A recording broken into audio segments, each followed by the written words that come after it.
Jika mencari soto dengan rasa khas dan berbeda dari yang lain, soto Sarasa bisa jadi pilihan tepat. Berlokasi di Jalan Sarasa Babakan, Kecamatan Ciberem, Sukabumi, warung ini menawarkan soto dengan topping melimpah dan harga yang ramah di kantong, mulai dari 15.000 hingga 22.000 per porsi. Banyak pelanggan merasa jatuh hati dengan kelezatan soto Sarasa, salah satunya Anista, yang mengaku ketagihan setelah mencobanya.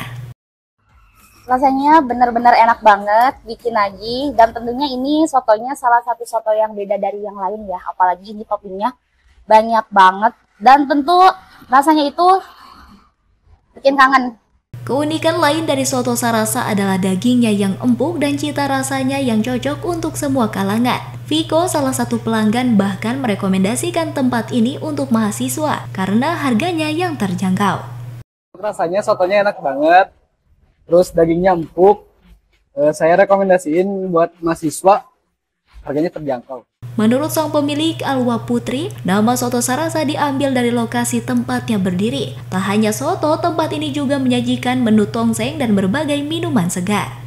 Kebetulan kami beralamat di Jalan Sarasa, jadi kami memutuskan untuk kasih nama warung soto kami adalah Soto Sarasa. Ada menu soto, tongseng, dan minumannya kami ada jus. Menu yang paling bestseller di sini adalah soto daging dan soto ayam. Dengan keunikan dan kelezatan yang ditawarkan, soto Sarasa berharap bisa semakin dikenal luas dan menjadi kuliner andalan di Sukabumi. Dari kota Sukabumi, tim liputan MGS TV melaporkan.